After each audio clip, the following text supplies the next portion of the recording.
আসসালামু আলাইকুম রহমতুল্লাহ ওবরকাত। বন্ধুরা,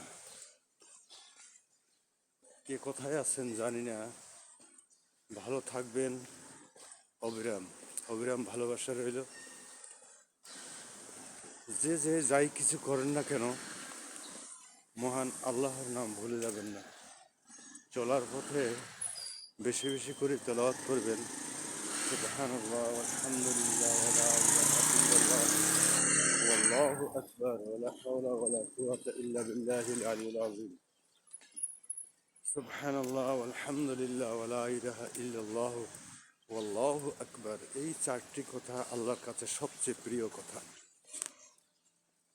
যখন যেখানে যান, যে অবস্থাতেই থাকেন না কেন, এই তৌহিদের বাণীগুলি বেশি বেশি করে পড়বেন। চলার পথে বসে থাকতে, উঠতে, বসতে বেশি বেশি করে তেলাওয়াত করবেন। মহান আল্লাহ তাআলা সকল কাজের বরকত দিবেন এবং সকল বালা মুসিবত থেকে আল্লাহ রক্ষা করবেন। আমিন। আজ এ পর্যন্তই। ভালো থাকবেন সবাই। আসসালামু আলাইকুম রহমতুল্লাহ।